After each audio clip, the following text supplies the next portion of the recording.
Well, I have to say that I think the general or the main policy of the Israeli government on the Temple Mount and all over Jerusalem district, if you want, I think it's logic. I think those steps, the steps that Israel have took on the mountain are going for, or the main goal is to lead for a quiet situation, to calm down the escalation.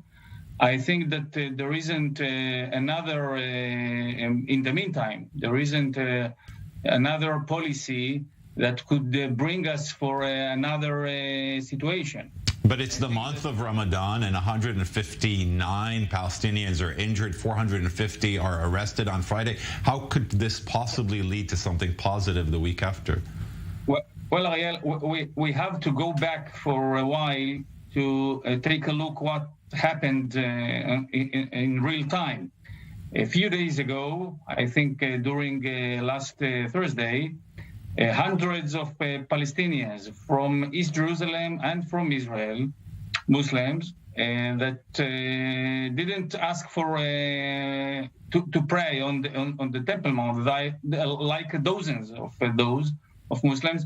They wanted just to escalate the situation. They prepared themselves with a lot of big stones in the mosque. It's not a religious way. And they prepare for previously to throw those stones and a lot of iron sticks, if you want, and so on the police or police group or to Jews. Exactly, but wouldn't they? My question is, wouldn't they only do so if the police enters the Temple Mount on Ramadan, or if Jewish settlers or religious Jews enter the Temple Mount? And my question is, perhaps if the police wouldn't have entered, or if groups of Jews wouldn't have been allowed to enter on these very tense days, maybe we could have avoided the situation. I think that the main mission up to the police was to calm down the situation from the beginning, from the first stage, not to go for the whole day and to stay for a wide friction between Muslims and Jews.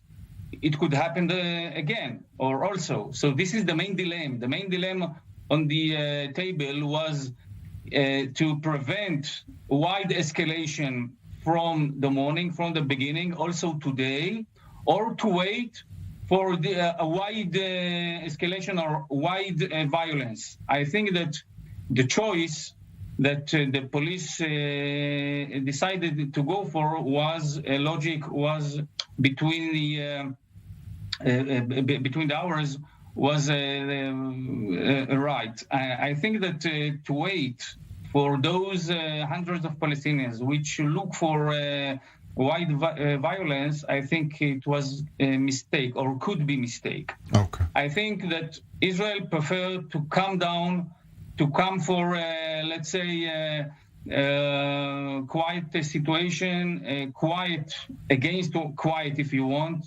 Israel preferred to negotiate with another elements, important elements, like Jordan, like Egypt, like the PA authority, all those players together on the ground to lead for a quiet situation.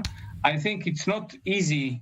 It's not easy policy. It's not easy steps, but this is the main target. And I think that we are in the middle. We're in the middle of a rolling event, if you want. We are just in the beginning.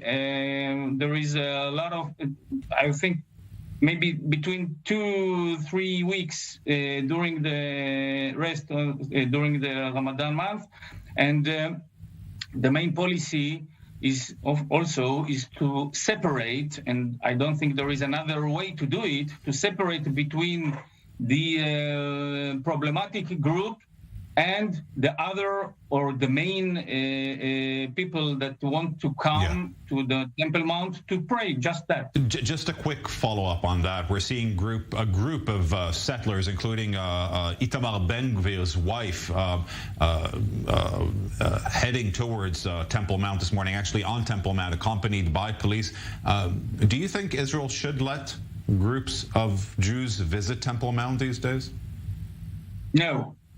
Just no. I think that Israel should prevent from those, I would say, extreme people to go for the Temple Mount just to look for provocations, just to look for a friction over there.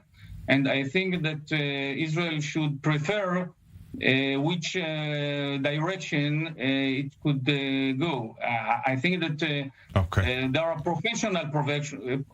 professional people, if you want, like Itamar Ben-Gvir, and from the other side also Ahmed Tibi, the member of the Knesset, which came to the Temple Mount just to look for, PR. We have to part here. It is indeed political PR that is at play. We have to part here. Colonel Reserves Alon Eviatar, thank you very much for finding the time to speak to us today. Thank you very much.